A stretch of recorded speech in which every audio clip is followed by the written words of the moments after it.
2-hour statewide general strike called by JSC against the murder of Ningthaujam Babysana Chanu has affected normal life in Manipur. Due to the general strike that began from 5 this morning, roads bore a deserted look in most parts of Imphal city and other parts of the state.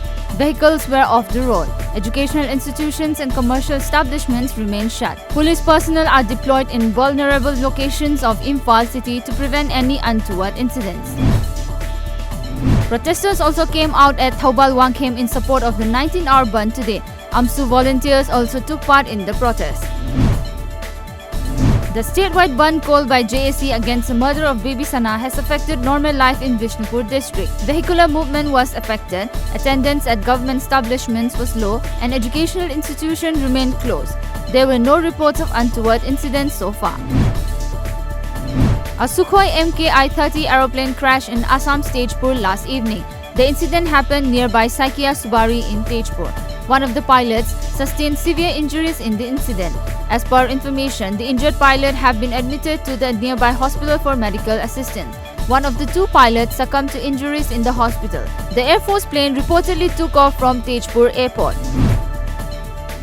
Medical Superintendent in charge of Jawaharlal Nehru Institute of Medical Sciences Jennings Porompat, Professor N. Jitendra has resigned from his allocated post on the ground of personal issue. As per reports, he has submitted his resignation letter to the director of Jennings yesterday.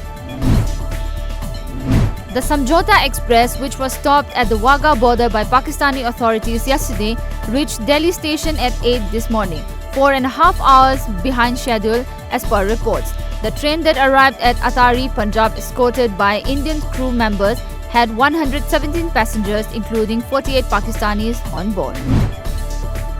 China's Weather Bureau issued a red alert early today as Super Typhoon Lekima approached Zhejiang province on the eastern coast.